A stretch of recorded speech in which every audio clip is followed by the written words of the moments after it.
as an ecosystem. The whole time we were working on Firefox 2, Mozilla was working on Microsoft was working on Internet Explorer 7.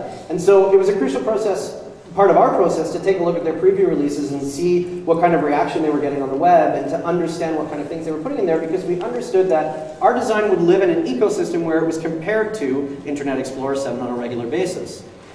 And so some of the areas that we really focused on were places where they were changing their user interface in substantial ways, or where they were adding in features that were already in Firefox, like tab browsing. And we wanted to take a look and see how they were implementing it to make sure that what we were doing for Firefox 2 was going to keep on par with that or be better than it. So it's always important to remember that your design work exists in an ecosystem of other design. Thinking of your masterpiece in sort of isolation as a platonic ideal of perfect design is a mistake, because when it goes out the door, it's going to be in the wild, and that's not the way it's going to be viewed. So when your design grows up and you know, stays out late with friends and starts stealing the car without asking and stops talking to you and then moves out and lives on its own, it's going to exist in a world where it's constantly being compared to other things that people have designed. Architects have this problem all the time. They work on a building in sort of isolation of drawing blueprints, and then when the building gets built, it's on a street that's got other buildings on it. And sometimes that works out, sometimes it doesn't. This photograph, for example, is a good example of something where it didn't work out.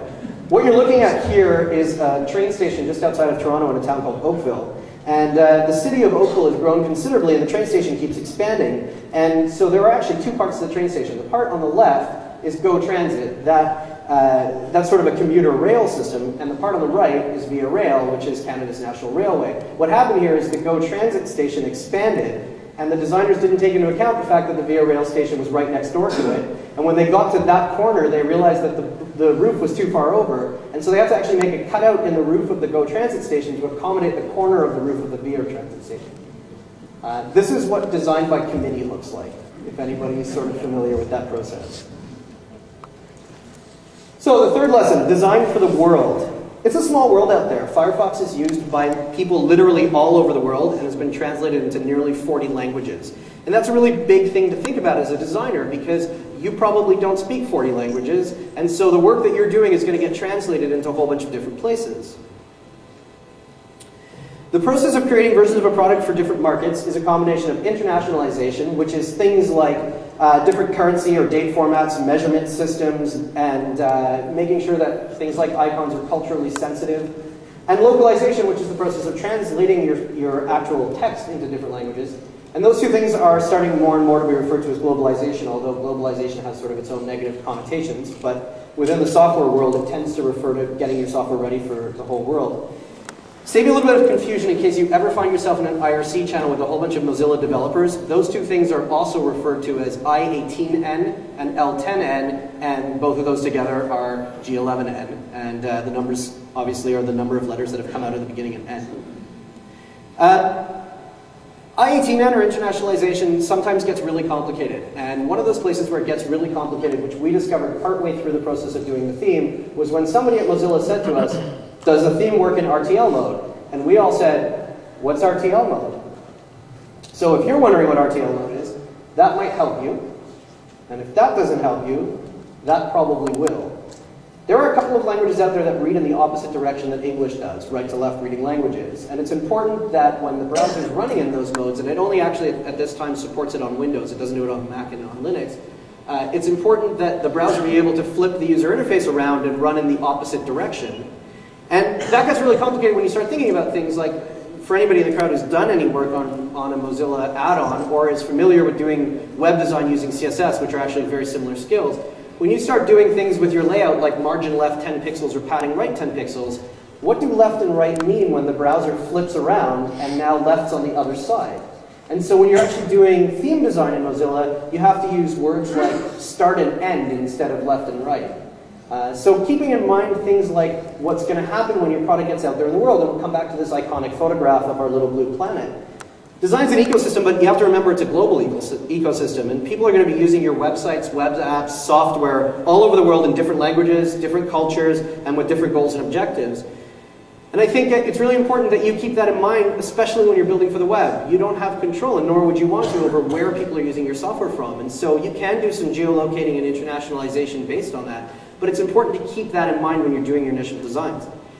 One really striking example of this that's sort of come around recently is Twitter Vision. I don't know how many people have played with this, and whether you think that Twitter is a fantastic microblogging platform or a pointless ego-boosting echo chamber, this thing is amazing. You can go to twittervision.com, and what it actually does is grab all the tweets out of the public Twitter feed and then use a Google mashup to show you where in the world they came from, and it'll scroll and map back and forward. And you can just sit there and watch how quickly Twitter has become an international phenomenon. A lot of the tweets are coming out of countries where English isn't a language, and the tweets themselves are actually not in English. And it's actually weirdly hypnotic to watch this map scrolling back and forward and sort of have this view into the world's chatter in whatever language they happen to be speaking. Lesson 4, stand back and watch other people's magic. The user interface of the web browser is sort of a weird application to design because you really have to step back and keep in mind that the content in the web page is what people are actually using the browser for. And so unlike a lot of applications where you're primarily designing your user interface and that's what people are looking at, in a web browser, you're designing things that kind of have to fade into the background so that people can interact with the actual web pages that they're trying to use. When the first theme, with the beta version of the theme came out, some of the initial reaction was that people were a little underwhelmed. I think they were expecting something a little bit splashier. And to us, that was exactly the point. We were trying to make an evolution of the Firefox 1 theme, not a revolution of the theme.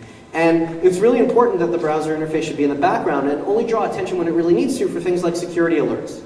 So a favorite quote of mine that I think comes up in any kind of design work, whether you're doing browser design or whether you're doing website design or mobile design, was from Antoine de Saint-Exupéry. And it's really about taking things out and realizing Firefox, on that scale of novice to power user, hits pretty much every point. So some users of Firefox are first-time web surfers, the first time they've ever been on the web. And then you've got people who use it in everyday practice who are web developers and hardcore hackers and that kind of thing.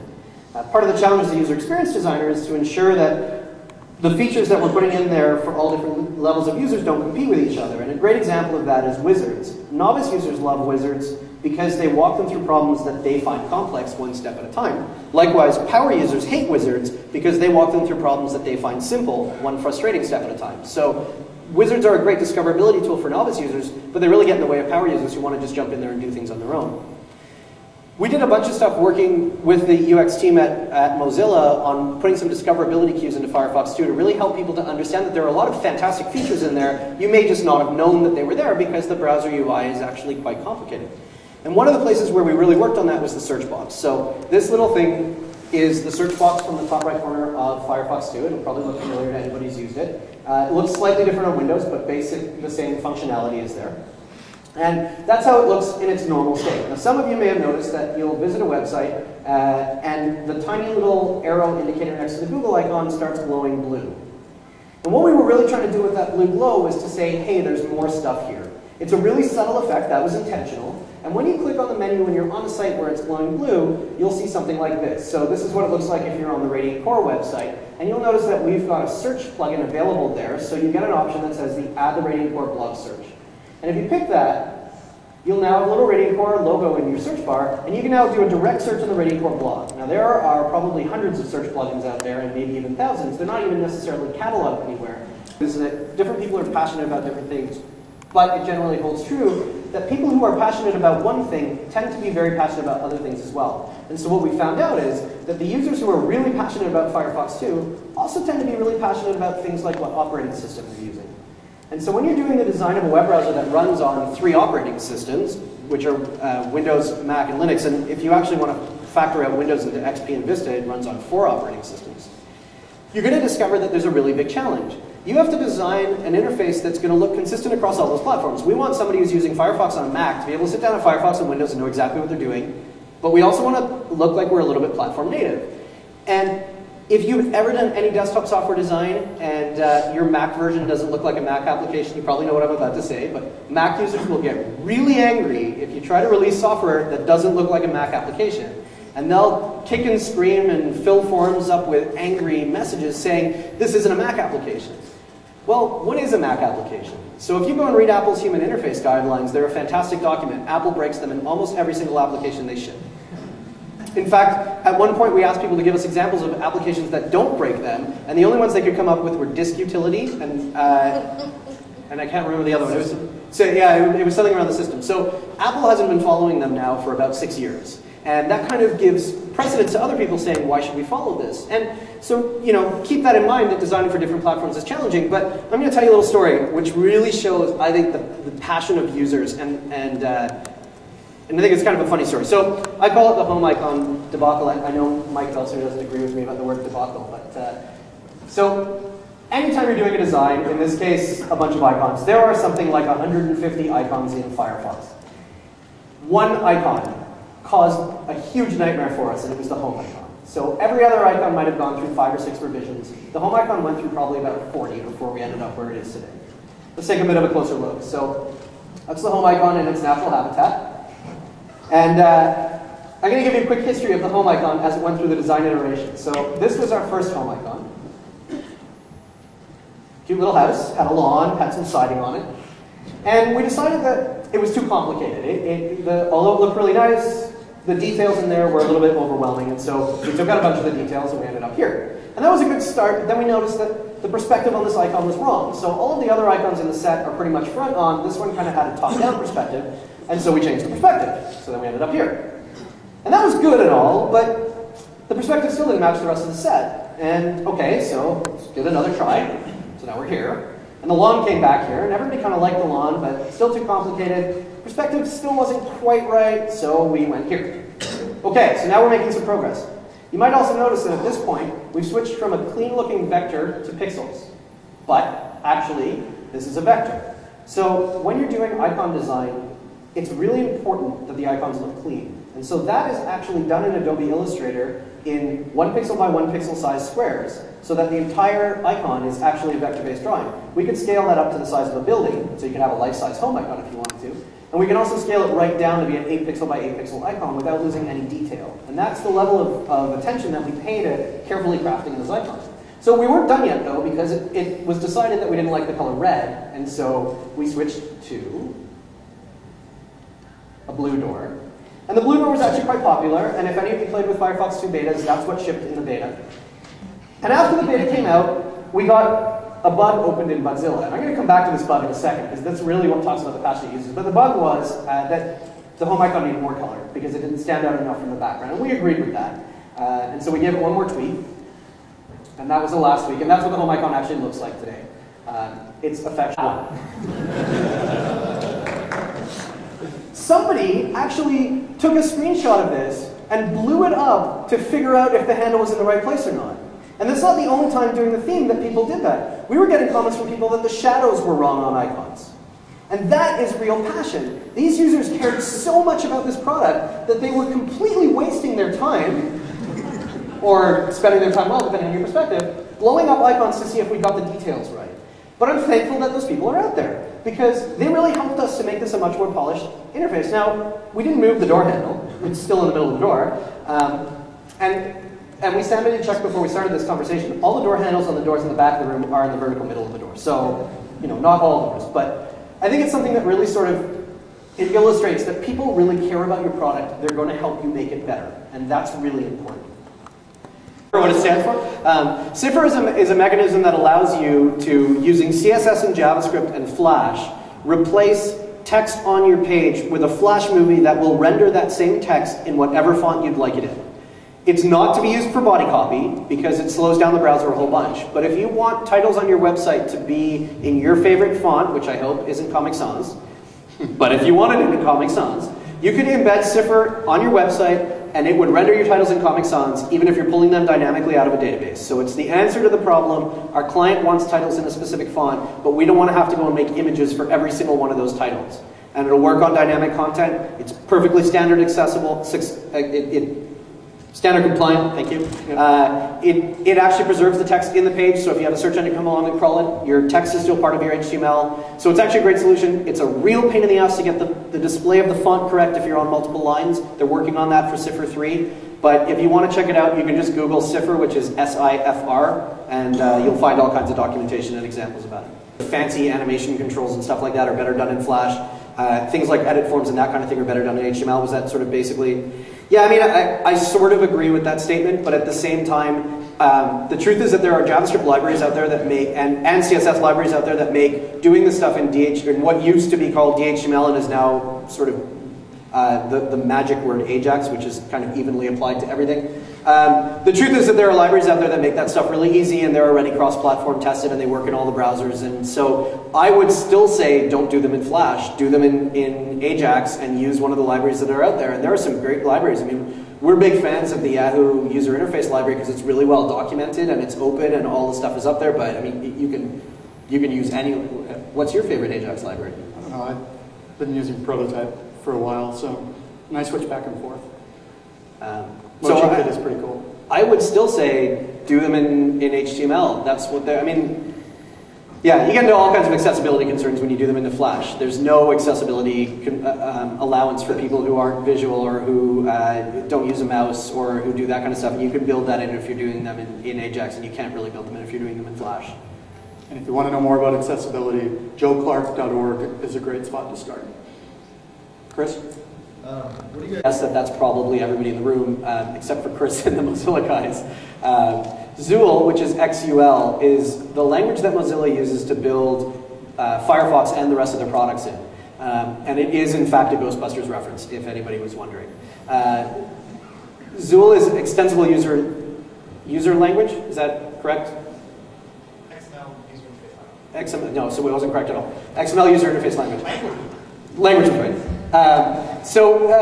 Zool, when you break it down, looks exactly like, or almost exactly like HTML and CSS. So if you ever want to sort of have a little bit of fun with Firefox, if you don't have the DOM inspector already installed, you can add it as an add-on. And you can actually open your web pages up in the DOM inspector, which is great because you can see the DOM tree and you can browse around through it and you can see where your CSS styles are applied. I think you probably find Firebug more useful for that. It's a little bit more recent. But what's cool is you can open Mozilla browser windows in the DOM inspector because they're just DOM and CSS and JavaScript. And so you can actually open up a browser window inside the DOM inspector and you can start pulling it apart and seeing where the different images are and how the CSS is applied and all that kind of stuff. If you want to really have fun, you can open DOM inspector windows inside the DOM inspector. And then in that window, you can open another DOM inspector and you will crash the browser. But for a little while, it's kind of this Hall of Mirrors trick. So that's what Zool is. So what do we think of the state of Zool? I think it's an amazing piece of technology if you want to write cross-platform user interfaces. And they don't have to look like Firefox. In fact, for everyone who was in the keynotes this morning, Juiced is written in XUL, or Zool. So it's the same technology that's running Firefox, but they've done something that's completely different. Zool Runner is an application that allows you to write Zool applications and then run them on platforms. So if you wanted to write an app that was a desktop app that was going to run on Windows and Mac and Linux, you could write it in Zool, run it on Zool Runner, and have your application appear everywhere. So I think it's a great piece of technology. It's not the only one that's out there. Microsoft is getting behind their own standard called XAML. And this sort of comes back to one of David's points. Back open standards, don't back closed standards. Microsoft is pushing XAML as an open standard. It's not. It's a standard that's controlled by Microsoft. And what that effectively makes it is a file format that they've published. The reason that we back open standards, and I think Zool is a great example, is because nobody can just arbitrarily decide to change Zool. There's too much support behind it and there are too many people out there who use it. Microsoft can arbitrarily change XAML whenever they want. It's their file format. So you could go and build applications on it, and then 6 months later they could arbitrarily decide that everything that they've done in XAML so far was wrong and they're going to change it, and now you have to change your application. So I think of all of the sort of extensible user interface languages that are out there, Zool is definitely the way to go. The state of Zool Runner, I think Mozilla's development efforts have been placed elsewhere. I think they're working on a lot of stuff like Firefox and Thunderbird 2, which was released today, is about to be released. Apparently there's bad Wi-Fi in this room. And no power. And no power. So Thunderbird 2, which is out today, and is also written in Zool. Do either of you guys want to say anything about Zool or Zool Runner or? Stand up, Mike. Stand up so people can throw things at you. Do a little dance. Project like a man who doesn't need a microphone. That worked actually. So right now, what's going on with Zool Runner is that it's fairly ad hoc development in support of the embedders who are using it. Embedders who are using it are people like Songbird, people like Juice, people like Democracy, they're all basing a lot of their apps on Zool because it's a very easy way to get cross-platform development. People who are coming to it from a web background have a very easy time migrating their existing skills into the set of technologies that are used to build interfaces that way. We're not spending a lot of effort on actually building it out as a tier 1 platform like XAML is being built out for client-side apps, and I haven't really looked that deeply into Apollo, so I can't speak to that. Our core belief as a company, as published in the recently published Mozilla Manifesto, is that the web is the platform, and the web is the place where a lot of exciting app development is happening. Some client-side stuff needs to permeate, and so we've got Zool for when that needs to happen. But what we're really more interested in is actually trying to get web applications acting as first-class citizens on the desktop. And so I think that's more the direction that we're trying to extend effort into. So you're seeing that with things like the WhatWG standard on client-side storage and sort of richer web application and interaction specifications coming out. So I can't actually speak fully to Zool Runner. The project is owned by Ben Smedberg, but I do know that from where we're putting the Mozilla.com resources, it's more into Firefox and web as platform.